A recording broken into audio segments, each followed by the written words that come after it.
Cancer വരെ ഞാൻ കണ്ടിട്ടുണ്ട്. Cancer, endocrine disorders, brain tumours, ഇതെല്ലാം മാനസിക പ്രയാസങ്ങൾ മാത്രമായിട്ട് പ്രസന്റ് ചെയ്ത് ഞാൻ കണ്ടെത്തിയിട്ടുണ്ട്.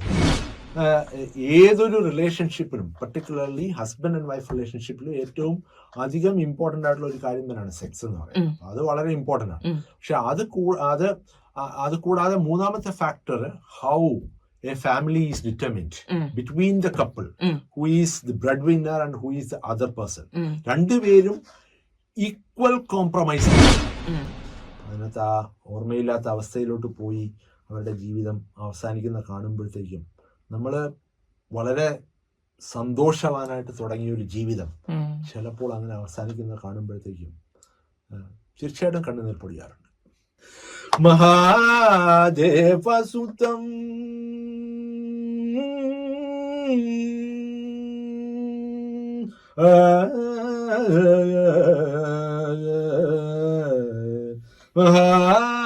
മഹാദേവസുതം ഗുരുഗുഹനുതം.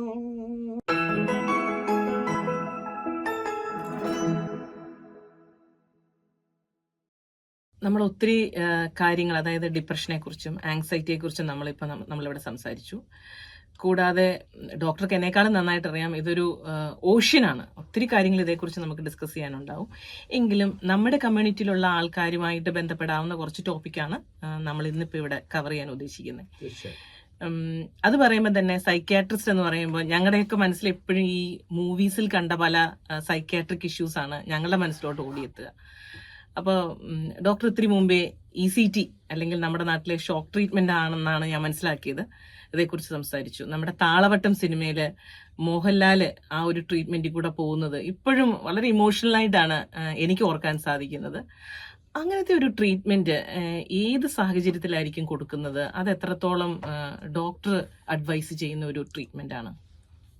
ECT അഥവാ ഇലക്ട്രോ കൺവൾസീവ് തെറാപ്പി, അത് എൻ്റെ അഭിപ്രായത്തിലെ എല്ലാ മരുന്നുകളെക്കാളും വളരെ സേഫ് ആയിട്ടുള്ള ഒരു ചികിത്സാ രീതിയാണ്. എന്തുകൊണ്ടെന്നാൽ അതിന്റെ സൈഡ് എഫക്ട് ഒട്ടും തന്നെ ഇല്ല. നമ്മൾ മുമ്പ് പറഞ്ഞ പോലുള്ള മരുന്നുകളുടെ എടുത്തു കഴിഞ്ഞാൽ ഒരു 40 സൈഡ് എഫക്ട് ഞാൻ ലിസ്റ്റ് ചെയ്യാം. ഏത് മരുന്നെടുത്താലും അതിനകത്ത് 10% ആൾക്കാരിൽ എങ്ങനെ വന്നാലും സൈഡ് എഫക്ട് വരും. നേരെ മറിച്ച് ECT എന്ന തെറാപ്പിക്ക് അല്ലെങ്കിൽ ഇലക്ട്രോ കൺവൾസീവ് തെറാപ്പിക്കകത്ത് സൈഡ് എഫക്ട്സ് വളരെ വളരെ ഇല്ലെന്നാണ്. ചുരുക്കം ചില ആൾക്കാരിൽ മാത്രമേ അത് കാണാറുള്ളൂ. അതും വളരെ പ്രായമുള്ളവരിൽ മാത്രം. അത് 80ഉം 90കളും വയസ്സുള്ളവർക്ക് ECT കൊടുത്താൽ മാത്രം വളരെ ചുരുക്കം സൈഡ് എഫക്ട്സ് കാണാറുണ്ട്.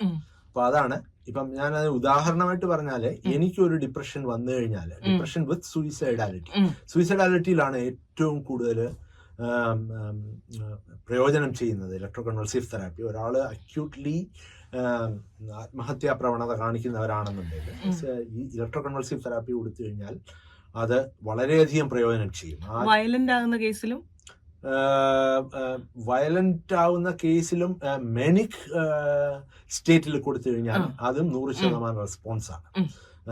അതായത് ബൈപ്പോളർ അഫക്റ്റീവ് ഡിസോർഡർ മേനിക് സ്റ്റേറ്റില് വളരെ സിവിയർ ആണ് മേനിയെങ്കിൽ ഇലക്ട്രോ കൺവൾസീവ് തെറാപ്പി വളരെ യൂസ്ഫുൾ ആണ്. പക്ഷെ അത് വളരെയധികം കൊടുക്കാറില്ല. നമ്മൾ ഡ്രഗ് കൊണ്ടാണ് കൂടുതലും നേരെ മറിച്ച് കൺട്രോൾ ചെയ്യാറ്. നേരെ മറിച്ച് സൂയിസൈഡാലിറ്റി ആണെന്നുണ്ടെങ്കിൽ, ഡിപ്രഷൻ ആൻഡ് സൂയിസൈഡാലിറ്റി ആണെന്നുണ്ടെങ്കിൽ ഏറ്റവും എഫക്റ്റീവ് ആയിട്ടുള്ള ചികിത്സാ രീതി ECT തന്നെയാണ്. ഇനി എന്താണ് ECT എന്നുള്ളതും കൂടെ ഞാൻ ഡിസ്ക്രൈബ് ചെയ്യാം. വളരെ വളരെ ചെറിയ രീതിയിലുള്ള ഒരു ഷോക്കാണ് കൊടുക്കുന്നത്. ഷോക്ക് എന്ന് പറയുന്നത് electric impulse is being pass through the brain in a very very controlled way. അത് അണ്ടർ അനസ്തേഷ്യയാണ്. അപ്പൊ അനസ്തറ്റിസ്റ്റ് ഉണ്ട്, അത് കൂടാതെ സൈക്കാട്രിസ്റ്റ് ഉണ്ട്. അനസ്തേഷ്യ ആളെ ഉറക്കി കിടത്തിയിട്ട് വളരെ കൺട്രോൾഡ് ആയിട്ട് ഒരു ചെറിയ സമയത്തേക്ക്, അതായത് സാധാരണ പറയുന്നത് 30 സെക്കൻഡും 2 മിനിറ്റിനും ഇടയിൽ ഒരു ഫിറ്റ്സ് ആണ് ഉണ്ടാക്കുന്നത്. ആ ഫിറ്റ്സ് ആണ് ഈ ന്യൂറോ കെമിക്കൽ ചേഞ്ച് ഉണ്ടാക്കുന്നത്. ഫിറ്റ്സ് നമുക്ക് കാണാൻ പോലും പറ്റത്തില്ല ബിക്കോസ് പേഷ്യന്റ് അനസ്തേഷ്യയുടെ ഇതിനകത്താണ് കിടക്കുന്നത്. Anaesthesia, under anaesthesia. നമ്മളൊരു സർജറി ചെയ്യുമ്പോഴത്തേക്കും patient is under anesthesia for a long period of time. It ranges from 30 minutes to maybe 10 hours. 10 മണിക്കൂർ നീണ്ടു നിൽക്കുന്ന സർജറി വരെ ഉണ്ട്. അപ്പൊ അത്രയും നീണ്ടു നിൽക്കുന്ന അനസ്തേഷ്യയിൽ കിടക്കുന്ന അവസ്ഥകൾ വരെയുണ്ട്. ഞാൻ പഠിച്ച ECTക്ക് അനസ്തേഷ്യ വേണ്ടത് വെറും 5 മിനിറ്റ് ആണ്. അപ്പൊ അനസ്തേഷ്യ അപകടമാണോ എന്ന് ചോദിച്ചാൽ അല്ല, ECT അപകടമാണ്. അണ്ടർ ECT നമ്മള്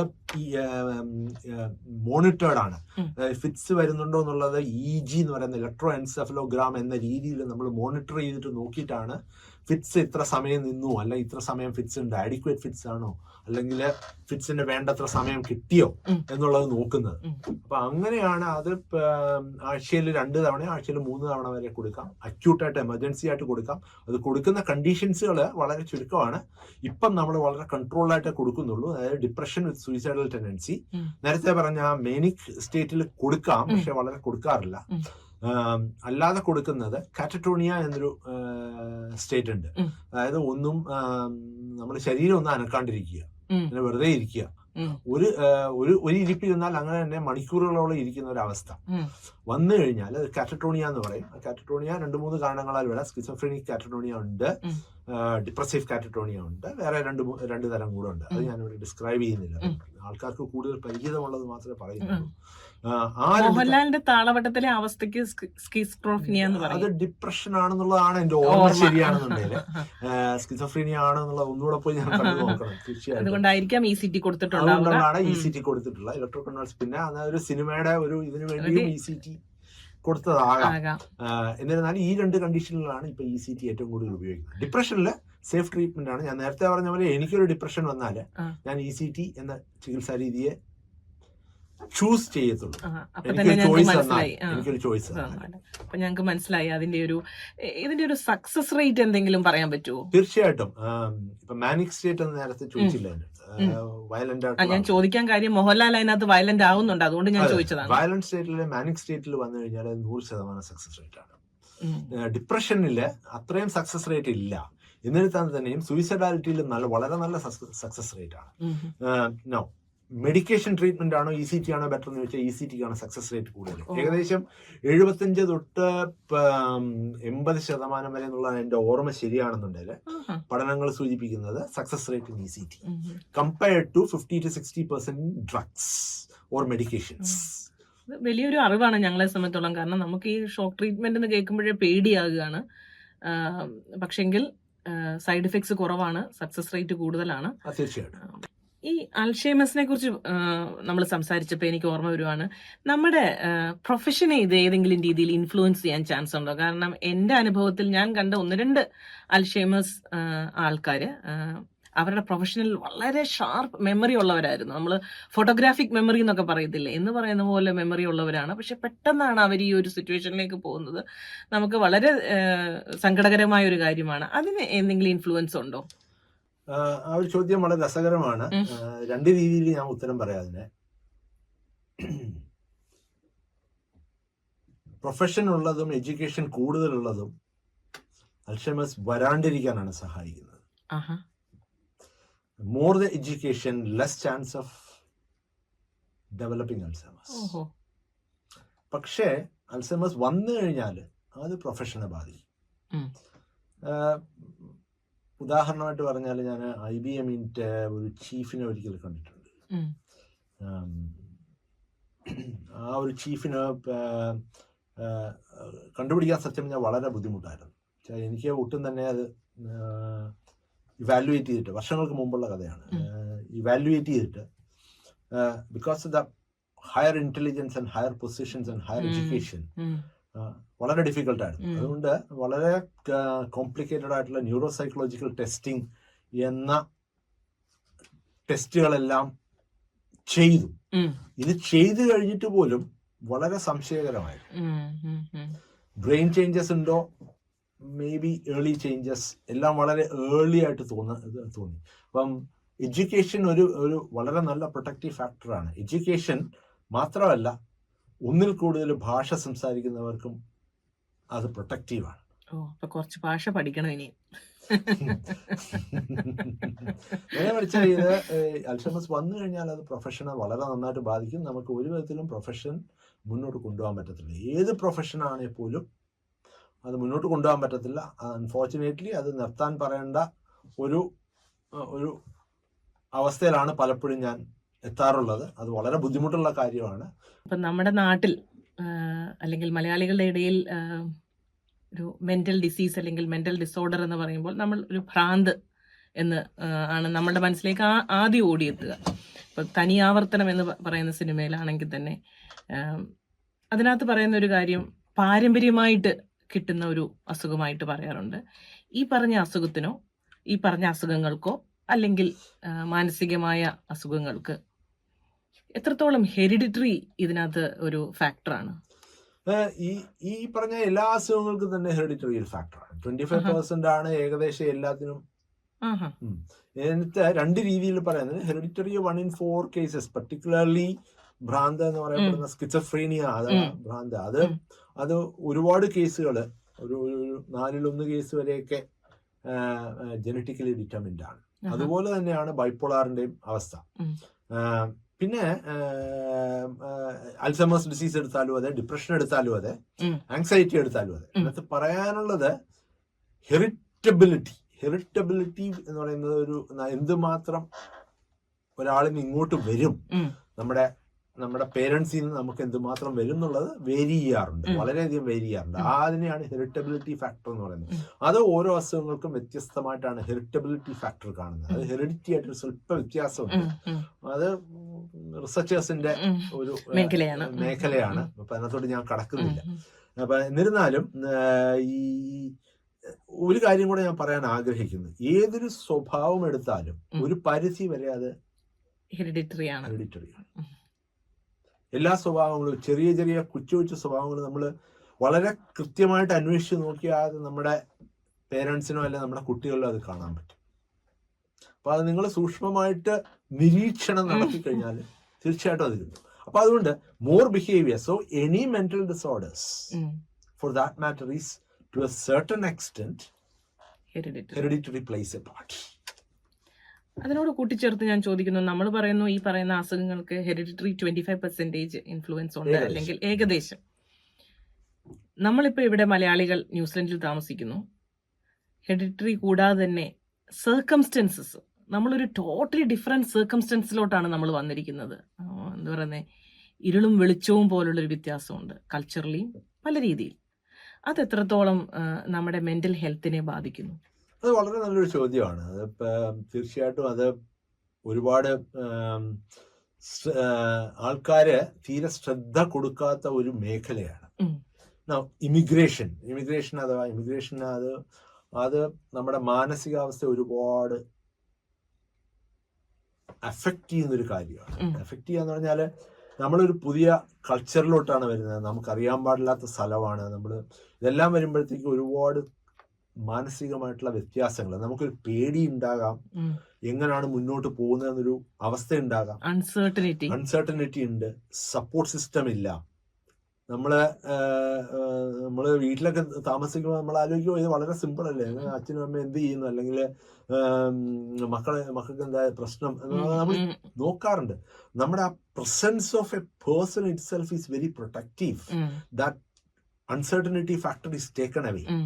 ആൻഡ് നമ്മൾ അവിടുന്ന് ഒറ്റയ്ക്ക് ഒരിടത്തോട്ട് പോരുമ്പോഴത്തേക്കും it causes a change in culture, a change in various factors. അപ്പൊ ആ ഫാക്ടറുകളെല്ലാം കൂടെ നമ്മുടെ തോട്ട് പ്രോസസ്സിനെ ഒരു ചേഞ്ച് കൊണ്ടുവരുന്നുണ്ട്. നമുക്കത് ഒരുപാട് പേർക്ക് അത് ഉൾക്കൊള്ളാൻ പറ്റാത്ത അവസ്ഥയിലോട്ട് വന്നിട്ട് അതിൻ്റെ പ്രത്യാഘാതമായിട്ട് പലപ്പോഴും ഡിപ്രഷനും ആങ്സൈറ്റിയും ഒരുപാട് കാണാറുണ്ട്. അപ്പം അത് രണ്ട് അസുഖങ്ങൾ വളരെ കൂടുതലായിട്ട് കാണാറുണ്ട്. അത് കൂടാതെ എനിക്ക് പറയാനുള്ളത് ലോൺലിനെസ് വരാറുണ്ട് അതിന്റെ പാർട്ടായിട്ട്. ഒറ്റയ്ക്ക് വരുമ്പോഴത്തേക്കും നമുക്ക് ഫ്രണ്ട് എന്ന സപ്പോർട്ട് സിസ്റ്റം പോലും ഇല്ല. നമ്മൾ പിന്നെ പുതിയ ഫ്രണ്ട്സിനെ, ഞാനൊരു ഇമിഗ്രന്റ് ആണ്, അപ്പൊ എനിക്കത് വളരെ കൃത്യമായിട്ട് പറയാൻ പറ്റും. അതിന്റെ ഒരു മാനസികാവസ്ഥ നമുക്ക് തന്നെ ഊഹിക്കാവുന്ന, ഞാൻ തന്നെ മനസ്സിലാക്കിയ ഒരു കാര്യമാണ്. അതില്ലാതെ ആ ലോൺലിനെസ് വരുമ്പോൾ how depression can make you going down in the mental health part. Mental health വളരെ ഇമ്പോർട്ടൻ്റ്. അപ്പം മെന്റൽ ഹെൽത്ത് താഴോട്ട് പോകും നമ്മൾ ഒറ്റയ്ക്കായി കഴിഞ്ഞാലും. അപ്പൊ അതും ഇമിഗ്രേഷനകത്ത് ഒരു ഫാക്ടറാണ്. വളരെ വളരെ വളരെ ഇമ്പോർട്ടൻ്റ് ആയിട്ടുള്ള ഒരു ഫാക്ടറാണ്. നമുക്ക് ഫ്രണ്ട്സ് ഉണ്ട്, നമ്മുടെ ഫ്രണ്ട്സ് ആൻഡ് സപ്പോർട്ട് സിസ്റ്റം കറക്റ്റായിട്ട് വന്നു കഴിഞ്ഞാൽ നമുക്ക് വീണ്ടും ആ ഗ്രൂവിൽ തിരിച്ച് നമ്മുടെ ഗ്രൂവിലോട്ട് അല്ലെങ്കിൽ നമ്മുടെ പേഴ്സണാലിറ്റിയിലോട്ട് തിരിച്ചെത്താൻ പറ്റും. നമ്മുടെ കോൺഫിഡൻസ്, ഒരുപാട് കാര്യങ്ങൾ നമുക്ക് തിരിച്ചു കിട്ടും.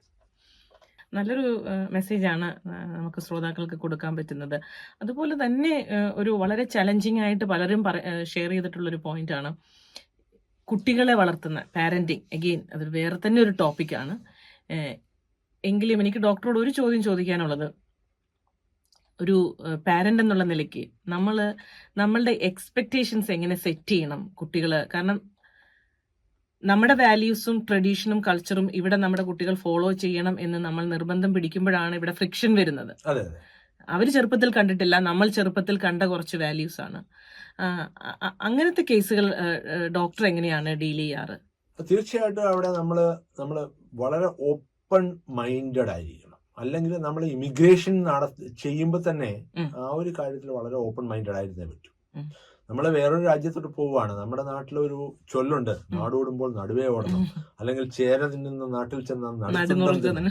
അപ്പം അതായത് ആ നാടിന്റെ കൾച്ചറുമായിട്ട് ഒത്തുപോകണം എന്ന് തന്നെയാണ് എന്റെ അഭിപ്രായം.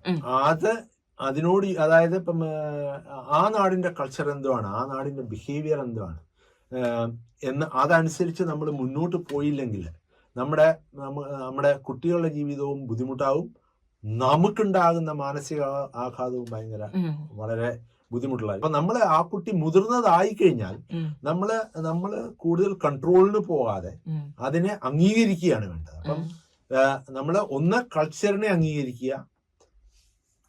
കുട്ടികൾക്ക് നാട്ടിൽ തിരിച്ചു കൊണ്ടുപോകാൻ സാധ്യതയില്ല എന്നുണ്ടെങ്കിൽ ആ കൾച്ചറിനെ അംഗീകരിച്ച് വളർത്തുന്നതാണ് നല്ലത്. അല്ലെങ്കിൽ ആ കുട്ടിക്കാണ് കൂടുതൽ ബുദ്ധിമുട്ട് വരുന്നത്. ആ കൾച്ചറിനോട് താതാത്മ്യം പ്രാപിക്കാൻ വളരെ ബുദ്ധിമുട്ട് വരും. പല കാര്യങ്ങളും കണ്ടെത്താൻ ആ കുട്ടിക്ക് ബുദ്ധിമുട്ട് വരും. അപ്പൊ അതുകൊണ്ട് അതിനോട് ചേർത്ത് നിർത്തിക്കഴിഞ്ഞാൽ അതായിരിക്കും ഏറ്റവും നല്ലത്. നമുക്ക് മാനസികമായിട്ട് പ്രയാസം ഉണ്ടാകും എന്നുള്ളത് പറഞ്ഞുകൊണ്ട് തന്നെ ഞാൻ പറയുകയാണ്, നമ്മള് കോംപ്രമൈസ് ചെയ്യാൻ ശ്രമിച്ചേ പറ്റൂ. അവിടെ നമ്മൾ വേറൊരു രാജ്യത്താണ് വന്നിരിക്കുന്നത്. ആ രാജ്യത്തിന്റെ കൾച്ചർ, ആ രാജ്യത്തിന്റെ രീതികളും നമ്മൾ പിന്തുടർന്നേ പറ്റൂ. നമ്മൾ കോംപ്രമൈസ് ചെയ്യുമ്പോൾ കിട്ടുന്ന സന്തോഷമായിരിക്കും കോംപ്രമൈസ് ചെയ്യാതെ കിട്ടുന്ന ആ ഒരു ഡിസപ്പോയിന്റ്മെന്റിനേക്കാളും വലുതെന്നാണ് ഡോക്ടർ പറഞ്ഞതെന്ന് എനിക്ക് മനസ്സിലായത്. കുട്ടികളുടെ കാര്യം പോലെ തന്നെയാണ് നമ്മളൊരു ഫാമിലി ആകുമ്പോൾ കപ്പിൾസ് പലതരം കപ്പിൾസിന്റെ മാരേജ് റിലേഷൻഷിപ്പ് തന്നെ പറയുന്ന പോലെ രണ്ട് കുടുംബങ്ങളിൽ നിന്ന് വരുന്നവര് ഇൻവോൾവ് ചെയ്യുന്നതാണ്. രണ്ട് കുടുംബങ്ങളിൽ നിന്ന് വന്നവർ കേരളത്തിലല്ല വേറൊരു രാജ്യത്ത് താമസിക്കുമ്പോൾ ഈ പറഞ്ഞ സർക്കംസ്റ്റൻസസ് വളരെയധികം അവരെ ബാധിക്കുന്ന ഒരു കാര്യമാണ്. ഈ ഇഷ്യൂസിൽ കോമൺ ആയിട്ട് ഡോക്ടറുടെ മുമ്പിൽ വരുന്ന ഇഷ്യൂ എന്താണ് എന്ന് ഞങ്ങളോടൊന്ന് പങ്കുവെക്കാൻ പറ്റുമോ? തീർച്ചയായിട്ടും അതിനകത്ത് ഇപ്പൊ ഒരുപാട് ഇഷ്യൂസ് ഞാൻ കാണാറുണ്ട്. അതിനകത്ത് especially relationship is breaking down because they are getting a lot of freedom now. I mean, particularly in the work atmosphere, they see totally different and strange things. A different kind of relationship mode is seen. But then നമ്മുടെ ഇതിന്റെ അടിസ്ഥാനം എന്ന് പറയുന്ന ഒരു പരിധി വരെ നമ്മുടെ values and കൾച്ചറാണ്. അത് കൂടാതെ ഏതൊരു റിലേഷൻഷിപ്പിലും, പർട്ടിക്കുലർലി ഹസ്ബൻഡ് ആൻഡ് വൈഫ് റിലേഷൻഷിപ്പിലും ഏറ്റവും അധികം ഇമ്പോർട്ടന്റ് ആയിട്ടുള്ള ഒരു കാര്യം തന്നെയാണ് സെക്സ് എന്ന് പറയുന്നത്. അത് വളരെ ഇമ്പോർട്ടന്റ് ആണ്. പക്ഷെ അത് കൂടാതെ മൂന്നാമത്തെ factor, how A family is determined between the couple, who is the bread winner and who is the other person. രണ്ടുപേരും ഈക്വൽ കോംപ്രമൈസ് ആയിരിക്കണം. അവിടെ ഈക്വാലിറ്റി നമ്മുടെ രാജ്യത്ത് കാണുന്നത്, നമ്മുടെ പഴയ കുറെ കാര്യങ്ങൾ ഇപ്പോഴും ഉണ്ട്, ഇല്ല എന്ന് ഞാൻ പറയത്തില്ല. വെച്ചാൽ നമ്മള് male superiority versus gender equality. ആ മെയിൽ സുപ്പീരിയോറിറ്റി അല്ലെങ്കിൽ മെയിൽ ഷോവനിസം അതിപ്പോഴും ഒരു പരിധി വരെ നാട്ടിലുണ്ടോ എന്ന് ചോദിച്ചാൽ ഉണ്ട്. ഇല്ല, നമ്മളത് അംഗീകരിച്ചു. നമ്മൾ പുറത്തോട്ട് വരുമ്പോഴത്തേക്കും ഈ രാജ്യത്തും ഉണ്ട്, ഇല്ലായികയൊന്നുമില്ല. ഈ രാജ്യത്ത് ഞാൻ ഒരുപാട് കണ്ടിട്ടുണ്ട്. ഇവിടുത്തെ പർട്ടിക്കുലർലി ഇവിടുത്തെ ആൾക്കാരുടെ ഇടയിൽ, ഞാൻ പർട്ടിക്കുലർ ഗ്രൂപ്പിനെ ആയിട്ട് പറയുന്നില്ല, എല്ലാ ആൾക്കാരുടെ ഇടയിലും കണ്ടിട്ടുണ്ട്. അപ്പം അതിനകത്ത് നമ്മൾ എങ്ങനെ 50-50 കൊണ്ടുവരുന്നു, എങ്ങനെ കോംപ്രമൈസ് ചെയ്ത് നമ്മുടെ ഇഗോയെ എങ്ങനെ നമ്മൾ സംരക്ഷിക്കുന്നു എന്നുള്ളത് നോക്കണ്ടത്. നമ്മൾ ഒരുപാട് ഇഗോയെ സംരക്ഷിക്കുക എന്ന് പറഞ്ഞാൽ നമ്മുടെ മനസ്സിനെ സംരക്ഷിക്കുക എന്ന് പറയുന്നത്. അല്ലാതെ നമ്മുടെ ഇഗോയെ നമ്മൾ സാധാരണ ലേമാൻ സ്റ്റെമി പറയുന്ന ഇഗോയിസ്റ്റിക് ആയി മാറിക്കഴിഞ്ഞാൽ കൂടുതൽ പ്രശ്നമാണ്. അപ്പൊ അവിടെ നമ്മള് ഏത് ജോലിയാണേലും ഒന്ന് ഏത് ജോലിയും ചെയ്യാൻ തയ്യാറാകുക. രണ്ട്, നമ്മൾ 50-50 കോംപ്രമൈസിന് രണ്ട് കൂട്ടരും തയ്യാറായേ പറ്റൂ. ഇപ്പം ജെൻഡർ ഈക്വാലിറ്റി ആണെങ്കിലും whichever way you have to take it, അതിനകത്ത് നമ്മൾ ഈക്വൽ പാർട്ട്ണർഷിപ്പ് ആണെന്നുള്ള ഒരു കാര്യം നല്ല ബോധമുണ്ടെങ്കിൽ, ആരും ആരുടെ പുറത്തും സുപ്പീരിയർ ആകാൻ ശ്രമിക്കാണ്ടിരുന്നു കഴിഞ്ഞാൽ the relationship will go smoothly. And I've seen number of cases, ഒരുപാട് കേസുകൾ അതിനകത്ത് ബുദ്ധിമുട്ട് വന്നിട്ട് ഡ്രഗ്സിലോട്ടും ആൽക്കഹോളിസത്തിലോട്ടും പോകുന്നത് ഞാൻ കണ്ടിട്ടുണ്ട്. ഒരുപാട് പേര് going into drugs and alcohol issues. അപ്പോൾ അത് വളരെ ബുദ്ധിമുട്ടാണ്. I have seen other erratic behaviours from people. അതിനോട് കണക്ട് ചെയ്ത് ഞാൻ ചോദിക്കുന്നു, ഇപ്പൊ അങ്ങനെ ഒരു നമ്മുടെ കമ്മ്യൂണിറ്റിയിലെ ഫാമിലി റിലേഷൻഷിപ്പിൽ അങ്ങനെ ഒരു ഇക്വാലിറ്റിയുടെ ബേസിസിൽ ഉണ്ടാകാവുന്ന എന്തെങ്കിലും അസ്വാരസ്യങ്ങൾ, അത് ഒരുപക്ഷെ നമ്മൾ ഒരു മെഡിക്കൽ ഹെൽപ്പിന് പോകാതെ നമ്മൾ പലപ്പോഴും ഫ്രണ്ട്സിനോടോ നമ്മുടെ ഉള്ളിൽ തന്നെ സംസാരിച്ച് തീർക്കാൻ നോക്കുന്നു. അങ്ങനെ പോകുന്നതിനെ കുറിച്ച് ഡോക്ടർക്ക് എന്താണ് അങ്ങനെ ഉള്ള കേസിനോട് പറയാനുള്ളത്? അവിടെ നമുക്ക് തീർക്കാൻ പറ്റാത്തതോ നമ്മുടെ ഫ്രണ്ട്സിന് തീർക്കാൻ പറ്റാത്തതോ ആയ സിറ്റുവേഷൻ വന്നാല് ഞാൻ കണ്ടിരിക്കുന്ന ഒരു പ്രവണത, കുറച്ചു പേര് സൂയിസൈഡിലോട്ട് പോകും. നാട്ടിലാണേലും ഇവിടെ ആണേലും അത് കണ്ടിട്ടുണ്ട്. അപ്പം ആ ഒരു സിറ്റുവേഷൻ വരാതെ അത് എത്രയും പെട്ടെന്ന് റിസോൾവ് ചെയ്യുന്നതല്ലേ നമുക്കെല്ലാം നല്ലതെന്നുള്ളതാണ് എനിക്ക് ശ്രോതാക്കളോട് പറയാനുള്ളത്. അത് കൂടാതെ അങ്ങനെയുള്ള സിറ്റുവേഷനിൽ ഒരു സൈക്കോളജിസ്റ്റിന്റെ ഹെൽപ്പ് തേടുന്നത് തീർച്ചയായിട്ടും നല്ലതാണ്. നമുക്ക് മാനസികമായിട്ട് അസുഖമുണ്ടോ ഇല്ലയോ എന്നുള്ളത് സൈക്കോളജിസ്റ്റിന് പറയാൻ പറ്റും. സൈക്കോളജിസ്റ്റിന് പൊതുവേ സൈക്കാട്രിസ്റ്റിന് ആവശ്യമുണ്ടെങ്കിൽ സീക്ക് ചെയ്യാനും പറ്റും. അതല്ല സൈക്കാട്രിസ്റ്റിന്റെ അടുത്ത് വന്നാലും psychiatrist should identify that and refer appropriately to a psychologist rather than treating medically.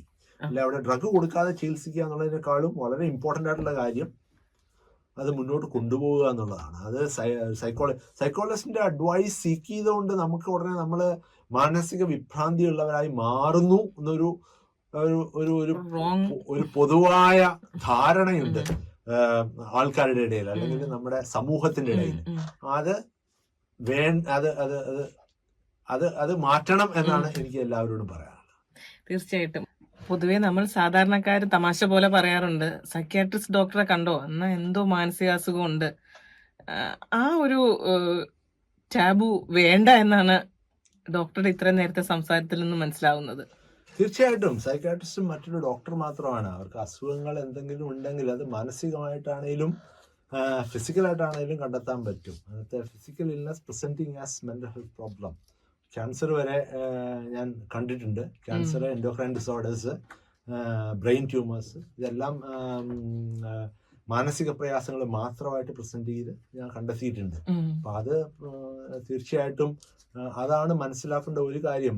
ഒരു ഡോക്ടറെ കണ്ടാൽ ഉടനെ അയാൾക്ക് ഒരു എന്താണ് നമ്മുടെ നാടൻ ഭാഷയിൽ പറഞ്ഞാൽ വട്ട ആണെന്ന് പറയുന്ന ആ ഒരു ഇതുണ്ടല്ലോ, അത് തീരെ മാറ്റണം എന്നുള്ളതാണ്. നമ്മുടെ സമൂഹം ഒരുപാട് വ്യത്യാസം വന്നു തുടങ്ങിയിട്ടുണ്ട്. ഇപ്പൊ സൈക്കോളജിസ്റ്റിനെ കണ്ടാലോ സൈക്കാട്രിസ്റ്റിനെ കണ്ടാലോ അസുഖമാണ് എന്ന് ധരിക്കുന്നവർ ഇപ്പൊ ഒരു പരിധിവരെ വ്യത്യാസം വന്നിട്ടുണ്ട്. എന്നിരുന്നാലും ഇനിയും ഒരുപാട് മാറ്റങ്ങൾ വേണം എന്നാണ് എനിക്ക് പറയാനുള്ളത്. സൈക്കാട്രിസ്റ്റിനെയോ സൈക്കോളജിസ്റ്റിനെയോ കണ്ടാൽ നമ്മുടെ മാനസിക ആരോഗ്യം ഇംപ്രൂവ് ചെയ്യാൻ വേണ്ടിയിട്ടാണെന്ന് മാത്രം നമ്മൾ കണ്ടാൽ മതി എന്നുള്ളതാണ് എന്റെ അഭിപ്രായം. നല്ലൊരു മെസ്സേജാണ്. ഇതോടൊപ്പം ചോദിക്കട്ടെ, ഡോക്ടർ കഴിഞ്ഞ കുറേ വർഷങ്ങളായിട്ട് അനേകായിരം പേഷ്യൻസ് എന്ന് ഉപയോഗിക്കാൻ എനിക്ക് താല്പര്യമില്ല, എങ്കിലും ഹെൽപ്പ് ചോദിച്ചു വന്നവരെ കണ്ടിട്ടുണ്ടാവും. ഇതിൽ എപ്പോഴെങ്കിലും ഒരു മറക്കാനാവാത്ത ഒരു കേസ് തോന്നിയിട്ടുണ്ടോ? തീർച്ചയായിട്ടും. ഞാൻ രണ്ട് സിറ്റുവേഷൻ പറയാം. ഒന്ന് ഹാപ്പി എൻഡിങ്ങും ഒന്ന് ഒരു സാഡ് എൻഡിങ്ങും പറയാം. ഹാപ്പി എൻഡിങ് എന്ന് പറയുന്നത് ഒരു കപ്പിള്, ഞാൻ ആലപ്പുഴ മെഡിക്കൽ കോളേജിൽ ജോലി ചെയ്യുന്ന കാലമാണ്. ഒരു കപ്പിൾ എന്നെ കാണാൻ വന്നിട്ടുണ്ടായിരുന്നു. അതിനകത്ത് പറഞ്ഞത്, ഹസ്ബൻഡ് വന്നിട്ട് പറഞ്ഞു വൈഫിന് വളരെ ബുദ്ധിമുട്ടുള്ള പ്രശ്നങ്ങളാണ്, വൈഫിന് അഫെയർ ഉണ്ട്, അതാണ് എന്താ കാരണം, അത് ഞാനിങ്ങനെ നൂല് കെട്ടി വയ്ക്കും വാതിൽ മേല്, അപ്പം എന്ന് നോക്കിയാലും നൂല് പൊട്ടിച്ചിരിക്കുകയാണ്, ആരോ കയറി വരുന്നുണ്ട് തീർച്ചയായിട്ടും. അപ്പൊ ഇതുണ്ട്. അപ്പൊ അത് നമ്മുടെ രസകരമായ ഡെല്യൂഷണൽ ഡിസോർഡർ എന്ന ഒരു ഡിസോർഡർ ആയിരുന്നു അവർക്ക്. അപ്പം ഞാൻ പറഞ്ഞു, അപ്പം ഒരു വിധത്തിലും കൺവിൻസ് ചെയ്യാൻ പറ്റുന്നില്ല. ഈ നമ്മുടെ മണിച്ചിത്രത്താഴി പറയുന്ന പോലെ രോഗിയെ ഒരു വിധത്തിലും കൺവിൻസ് ചെയ്യാൻ പറ്റുന്നില്ല അയാൾക്കാണ് രോഗം. അവസാനം തീർച്ചയായിട്ടും അതിനകത്ത് ചെയ്യുന്ന പോലെ തന്നെ ഒരു ഡ്യൂപ്പിംഗ് ഇത് ചെയ്യേണ്ടി വന്നു. രണ്ടുപേർക്ക് ഇഞ്ചക്ഷൻ വേണമെന്ന് ഞാനങ്ങ് തീരുമാനിച്ചു. രണ്ടുപേർക്ക് ഇഞ്ചക്ഷൻ വേണമെന്ന് തീരുമാനിച്ചിട്ട് ഒരാൾക്ക് ഞാൻ പറഞ്ഞു, ഞാൻ മാക്സിമം ഒരു വിറ്റമിൻ ഇഞ്ചക്ഷൻ എടുക്കേണ്ടി വരും, എടുക്കാതിരിക്കാൻ നോക്കാം പരമാവധി, അത് നിങ്ങളുടെ കൺസെന്റ് ഇല്ലാതെ പറ്റത്തില്ല നാച്ചുറലി. മറ്റേ ആൾക്ക് കൃത്യമായിട്ടുള്ള ഇഞ്ചക്ഷൻ കൊടുക്കാൻ രണ്ടുപേരും എഗ്രി. ഒരു ഡമ്മി ഇഞ്ചക്ഷൻ റെഡിയാക്കി ഞാൻ തീർച്ചയായിട്ടും കാഷ്വാലിറ്റി പറയുകയും ചെയ്തു. ഞാൻ അപ്പം ഇഞ്ചക്ഷൻ കൊടുത്ത് രണ്ടാമത്തെ ആളിന് ഞാൻ അകത്ത് കൊണ്ടുപോയെങ്കിലും ഇഞ്ചക്ഷൻ കൊടുക്കേണ്ടി വന്നില്ല, അല്ലാതെ തന്നെ അവർ പോവുകയും ചെയ്തു. 2 ആഴ്ച കഴിഞ്ഞിട്ട് വന്നിട്ട് ഹസ്ബൻഡ് പറഞ്ഞു, ഡോക്ടറെ ഇപ്പൊ എനിക്ക് കാര്യം മനസ്സിലായി, എനിക്കായിരുന്നു അസുഖം, വൈഫിന് കുഴപ്പമൊന്നും ഇല്ല എന്ന് പറയുകയും ചെയ്തു. അതൊരു വളരെ ഹാപ്പി എൻഡിങ് ആയിരുന്നു. അപ്പം അത് അവരുടെ അസുഖം മാറി വളരെ സന്തോഷമായിട്ട് ജീവിക്കുന്നതായിട്ട് ഇപ്പൊ അറിവില്ല, വർഷങ്ങൾക്ക് മുമ്പുള്ള കഥയാണ്. ബിഫോർ 2000 ഉള്ള കഥയാണ്. 25 വർഷമായി സന്തോഷമായിട്ട് ജീവിക്കുന്നുവെന്ന് വിശ്വസിക്കാം. സാഡ് എൻഡിങ് എന്ന് പറയുന്നത് particularly when you see the plights of dementia at the end of their life. Are we going to end our life like this? It is very particularly when I see the care homes in I'm sorry, വേറൊരു ഭാഷ ഉപയോഗിക്കുമ്പോൾ തന്നെ എൻ്റെ ബുദ്ധിമുട്ടുകളാണ് അത് മനസ്സിലാക്കുന്നത്. When I see patients in the care homes, it's very difficult to tolerate how they end up. ആരോടും ഒന്നും പറയാൻ അറിയാൻ പാടില്ലാതെ സ്വന്തം മകളെയോ സ്വന്തം ഭാര്യയെയോ തിരിച്ചറിയാനാവാതെ ഓർമ്മ നഷ്ടപ്പെടുന്ന അവസ്ഥ, അത് ഞാൻ ഒരുപാട് കാണുന്ന വെച്ചാൽ എൻ്റെ കൺസൾട്ടേഷൻസിലെ 50% ആൾക്കാരും ഡിമെൻഷ്യ ആണ്. ഏറ്റവും കൂടുതൽ സ്പെഷ്യലൈസ് ചെയ്തിരിക്കുന്ന ഡിമെൻഷ്യയും mental health problems in older പീപ്പിളുമാണ്. അപ്പോൾ അതിനകത്ത് 50% ഞങ്ങളുടെ അടുത്ത് വരുന്ന ഡിമെൻഷ്യയാണ്. അപ്പോൾ അതിനകത്ത് ആ ഓർമ്മയില്ലാത്ത അവസ്ഥയിലോട്ട് പോയി അവരുടെ ജീവിതം അവസാനിക്കുന്ന കാണുമ്പോഴത്തേക്കും നമ്മൾ വളരെ സന്തോഷവാനായിട്ട് തുടങ്ങിയ ഒരു ജീവിതം ചിലപ്പോൾ അങ്ങനെ അവസാനിക്കുന്ന കാണുമ്പോഴത്തേക്കും തീർച്ചയായിട്ടും കണ്ണുനീർ പൊടിയാറുണ്ട്. ഇവിടെ പോലും വളരെ ദൗർഭാഗ്യകരമായ സാഹചര്യത്തിൽ കൂടെ ഡോക്ടർക്ക് പോകേണ്ടി വന്നിട്ടുണ്ടാകും. ഇത്രയധികം പേഷ്യൻസിനെ ഒരു ദിവസം കൺസൾട്ട് ചെയ്ത് കഴിഞ്ഞ് പലതരം ജീവിതാനുഭവങ്ങളും, ചിലപ്പോൾ ഒരുപക്ഷെ ഒരു പേഷ്യൻറ്റിനെ വളരെ പ്രതീക്ഷയോടെ ഡോക്ടർ ഇങ്ങനെ മോണിറ്റർ ചെയ്ത് വരികയും പെട്ടെന്നൊരു ദിവസം ഡിറ്റീരിയേറ്റ് ചെയ്യുന്നത് കാണുകയും അതുപോലെ വളരെ അൺഎക്സ്പെക്റ്റഡായി ട്വിസ്റ്റുകൾ സംഭവിക്കുകയും ഒക്കെ ചെയ്തിട്ടുള്ള അനുഭവങ്ങൾ കഴിഞ്ഞിട്ട് ആ ദിവസം നിർത്തി വീട്ടിൽ പോകുമ്പോൾ എങ്ങനെയാണ് ഇത് ബാലൻസ് ചെയ്യുന്നത്? വളരെ നല്ല ചോദ്യമാണ്. As a person I am a human being എന്നൊരു ചോദ്യം വരുമ്പോഴത്തേക്കും അത് ഏറ്റവും കൂടുതൽ എന്നെ സഹായിച്ചിട്ടുള്ളത് തീർച്ചയായിട്ടും ഞാൻ നേരത്തെ പല കാര്യങ്ങൾ പറഞ്ഞു. നമ്മുടെ ഫാമിലി, നമ്മുടെ ഫ്രണ്ട്സ്, നമ്മുടെ ഇത് ഞാനത് ആദ്യമായിട്ട് പറയുന്നത് എൻ്റെ ഭാര്യയും എൻ്റെ മോനും തന്നെയാണ്. തീർച്ചയായിട്ടും പറയേണ്ട ഒരു കാര്യമാണ്. രശ്മിയും സൗരവ് എന്നാണ് എൻ്റെ മോൻ്റെ പേര്, ഞാൻ ശംഭു എന്ന് വിളിക്കും. അവർ രണ്ടുപേരും ആണ് എന്നെ ഏറ്റവും കൂടുതൽ കോപ്പ് ചെയ്യാൻ സഹായിക്കുന്നത്. എൻ്റെ പേരൻസ് ഉണ്ടായിരുന്നപ്പോൾ അവരും എന്നെ കോപ്പ് ചെയ്യാൻ ഒരുപാട് സഹായിച്ചിട്ടുണ്ട്. അവരുടെ ആ ഒരു വലയത്തിൽ നിൽക്കുമ്പോൾ നമുക്കുണ്ടാകുന്ന ആ ഒരു ഫീലിംഗ് ഓഫ് സെക്യൂരിറ്റി ഭയങ്കര ഹ്യൂജാണ്. അപ്പം ആ ഒരു സെക്യൂരിറ്റി ഫീലിങ്സ് ആണ് എന്നെ അധികം മുന്നോട്ട് കൊണ്ടുപോയിട്ടുള്ളത്. അത് കൂടാതെ എൻ്റെ വളരെ അടുത്ത ഫ്രണ്ട്സ് ഒരുപാട് പേരുണ്ട്. എന്നെ വന്ന് കണ്ട ഡോക്ടർ സജിത് സൈക്കോളജിസ്റ്റാണ്, അദ്ദേഹം ഡോക്ടർ ഊർമിള അത് വേറൊരു സൈക്കോളജിസ്റ്റ്, ഒരുപാട് സൈക്കോളജിസ്റ്റ് ഫ്രണ്ട്സ് ഉണ്ട്. അപ്പം ആ ഫ്രണ്ട്സ് എല്ലാവരും അത് കൂടാതെ വളരെയധികം പേര് പറയാനാവാത്ത ഒരുപാട് നല്ല ഫ്രണ്ട്സുകളുണ്ട്. ആ ഫ്രണ്ട്ഷിപ്പ് അത് കൂടാതെ കോപ്പ് ചെയ്യുന്നത് എൻ്റെ നാഷണൽ ഇൻസ്റ്റിറ്റ്യൂട്ടിലെ training, how to cope with difficult situations. അപ്പോൾ അതിന് നമുക്ക് അവിടെ തീർച്ചയായിട്ടും അവർ അന്ന് എങ്ങനെയാണ് മുന്നോട്ട് കൊണ്ടുപോകേണ്ടത്, ഒരു ദിവസത്തെ എങ്ങനെ it's a professional work and how we have to separate between professional and personal stuff, and that is very important. അതിനെ എങ്ങനെ നമുക്ക് അത് കൂടാതെ നമ്മുടെ പാഷൻസ്, നമ്മൾ മുന്നോട്ട് കൊണ്ടുപോകേണ്ട പാഷൻസ് ഉണ്ട്. എന്നെ സംബന്ധിച്ചോളം ഞാൻ കുറച്ചുകൂടെ യങ്ങർ ആയിരുന്നപ്പോഴത്തേക്കും I use to play cricket and badminton. അപ്പൊ അത് സ്പോർട്സ് ആക്ടിവിറ്റി ഇതെല്ലാം മറക്കാൻ സഹായിക്കും. കുറച്ചുകൂടെ പ്രായമായതോടെ കൂടുതൽ ഫ്രണ്ട്സ് ഉണ്ട്, ഇപ്പോഴത്തുള്ള ഫ്രണ്ട് ഗ്രൂപ്പ് ഉണ്ട്, അപ്പോൾ അവർ ഒരുപാട് സഹായിക്കുന്നുണ്ട്. കൂടാതെ എന്തെങ്കിലും പാഷൻ ഉണ്ടോ ഒരു അൺവൈൻഡിങ്ങിനായിട്ട് ഉപയോഗിക്കാൻ പറ്റുന്ന തീർച്ചയായിട്ടും അതിനകത്ത് ഞാൻ രണ്ട് പേരൂടെ പറയേണ്ടതുണ്ട്. പത്മകുമാർ ചേട്ടൻ, കൃഷ്ണൻ ചേട്ടൻ എന്ന് പറഞ്ഞ രണ്ട് വളരെ അടുത്ത സുഹൃത്തുക്കളുണ്ട്. അപ്പൊ അവർ രണ്ടുപേരും വളരെയധികം സ്ട്രെസ് ബസ്റ്റേഴ്സ് ആണ്. അത് കൂടാതെ എനിക്ക് പാഷനായിട്ടുള്ളത് കർണാട്ടിക് മ്യൂസിക്കാണ്. ഞാൻ കഴിഞ്ഞ 15-ലേറെ വർഷങ്ങളായിട്ട് കർണാട്ടിക് മ്യൂസിക് പഠിക്കുന്നുണ്ട്. അപ്പം പെർഫോമൻസ് ചെയ്യാറുണ്ടോ? 2 പെർഫോമൻസ് നടത്തിയിട്ടുണ്ട്. എന്നെ പെർഫോമൻസിന് വിളിക്കുന്നുണ്ട്. പക്ഷേ അത് ചെയ്യാനുള്ള ടൈമാണ് പ്രശ്നം പലപ്പോഴും വരുന്നത്. പലപ്പോഴും നാട്ടിലാണ് വിളിക്കുന്നത്. അപ്പൊ അതിനകത്ത് ഒരു സെറ്റ് ഓഫ് ആൾക്കാർ വേണ്ടതാണ് പ്രശ്നം. ഗണപതി മനസാ സ്മരാമി മഹാഗണപതിം മനസാ സ്മരാമി മഹാഗണപതിം മനസാ സ്മരാമി മഹാഗണപതിം മനസാ സ്മരാമി മഹാഗണപതിം മനസാ സ്മരാമി വസിഷ്ഠവാമദേവാദി വന്ദിത മഹാഗണപതിം മനസാ സ്മരാമി വസിഷ്ഠവാമദേവാദി വന്ദിത വസിഷ്ഠവാമദേവാദി വന്ദിത മഹാഗണപതിം മനസാ സ്മരാമി.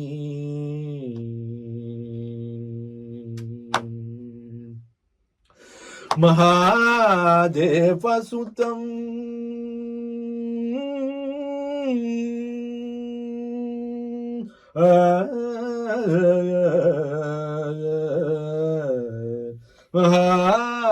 മഹാദേവസുതം ഗുരുഗുഹനുതം മഹാദേവസുതം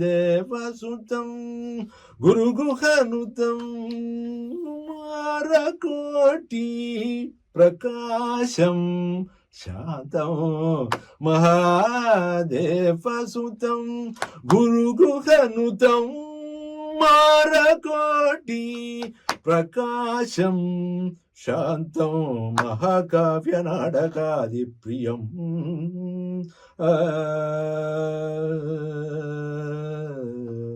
മഹാകാവ്യനാടകാദിപ്രിയം മൂഷികവാഹന മോദകപ്രിയ മഹാകാവ്യനാടകാദിപ്രിയ മൂഷികവാഹന മോദകപ്രിയ മഹാഗണപതിം മനസാ സ്മരാമി മഹാഗണപതിം പമരിസ സനിസരി ഗമഹ ഗണപതിം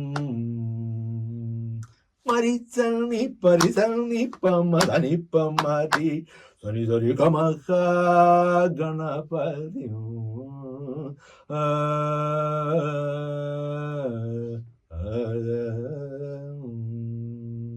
ശ്രോതാക്കളും ആസ്വദിച്ചിട്ടുണ്ടെന്ന് വിശ്വസിക്കുന്നു. ഇതുപോലെ ഭാവിയിൽ എന്തെങ്കിലും പ്ലാൻസ് ഉണ്ടോ? എന്തെങ്കിലും കച്ചേരി നടത്താനോ? തീർച്ചയായിട്ടും കൺസേർട്സിന് വിളിച്ചിട്ടുണ്ട്. പക്ഷേ അത് നാട്ടിലെ കൺസേർട്ട് ചെയ്യാൻ പറ്റുള്ളൂ. ഇവിടെ അതിനുള്ള ആരും വിളിച്ചിട്ടില്ല. വിളിച്ചാൽ ഞാൻ ചെയ്യാൻ ഹാപ്പിയാണ്. തീർച്ചയായിട്ടും വർഷങ്ങളോളം പഠിച്ചിട്ടുണ്ട്. അത് അറിഞ്ഞതിൽ സന്തോഷം. പ്രൊഫഷണലി എന്താണ് ഒരു പ്ലാൻ? ഒരു റിസർച്ചർ ആവാനോ അങ്ങനെ എന്തെങ്കിലും? Professionally yes, I am doing a lot of research. ഇല്ലാന്ന് ഞാൻ പറയത്തില്ല. ഞാൻ ഒരുപാട് കാര്യങ്ങൾ ചെയ്തിട്ടുണ്ട്. എന്നിരുന്നാലും ഇനിയും കൂടുതൽ ഗവേഷണങ്ങൾ നടത്തണമെന്നും കൂടുതൽ പ്രസിദ്ധീകരണം നടത്തണമെന്നുള്ളതാണ്. ഇതിനു മുമ്പും പ്രസിദ്ധീകരിച്ചിട്ടുണ്ട്. ഇപ്പോഴും ഉടനടി ഒരെണ്ണം പ്രസിദ്ധീകരിക്കുന്നത്. ഇപ്പൊ പ്രസിദ്ധീകരിക്കാൻ ശ്രമിച്ചുകൊണ്ടിരിക്കുന്ന 2 ടോപ്പിക്കാണ്. ഒന്ന് കാറ്ററ്റോണിയ, ഞാൻ നേരത്തെ ഡിസ്ക്രൈബ് ചെയ്തതാണ്. Meta analysis on കാറ്ററ്റോണിയ. രണ്ടാമത് പ്രസിദ്ധീകരിക്കാൻ ശ്രമിക്കുന്നത് സൂയിസൈഡാലിറ്റി ഇൻ ഓൾഡർ പീപ്പിൾ. അപ്പൊ ഈ 2 പ്രസിദ്ധീകരണങ്ങളാണ് ഇപ്പൊ പ്ലാൻ ചെയ്തിരിക്കുന്നത്. അത് കൂടാതെ വേറെ ബാക്കിയുള്ള ഗവേഷണങ്ങൾ നോക്കാറുമുണ്ട്. വളരെയധികം സന്തോഷം. ഡോക്ടർ രാധാകൃഷ്ണന്റെ ഭാവിയിലെ റിസർച്ച് ഈ പറയുന്ന 2 ടോപ്പിക്കുകളും കാറ്ററ്റോണിയയിലും സൂയിസൈഡൽ അറ്റംപ്റ്റ് ഇൻ ഓൾഡർ ജനറേഷനിലും എത്രയും പെട്ടെന്ന് സഫലമാകട്ടെ എന്നും അതുപോലെ തന്നെ ഒരു കച്ചേരിയിൽ ഡോക്ടർ രാധാകൃഷ്ണനെ കാണാൻ ഞങ്ങൾക്ക് സാധിക്കട്ടെ എന്നും ആശംസിച്ചുകൊണ്ട് മലയാളം FM-ന്റെ ഭാഗത്തു നിന്നും നന്ദി, നമസ്കാരം. വളരെ സന്തോഷം എന്നെ ഈ ഇങ്ങനെ ഒരു പരിപാടിയിലേക്ക് ക്ഷണിക്കാനിടയായ നിങ്ങൾ രണ്ടുപേരോടും, പർട്ടിക്കുലർലി ജോർജിനോടും സിന്ധുവിനോടും ആദ്യമായിട്ട് ഞാൻ നന്ദി രേഖപ്പെടുത്തട്ടെ. FM-ന്റെ എല്ലാ പരിപാടിക്കും ആശംസകൾ നേർന്നുകൊണ്ട് ഞാൻ നിർത്തട്ടെ. Thank you.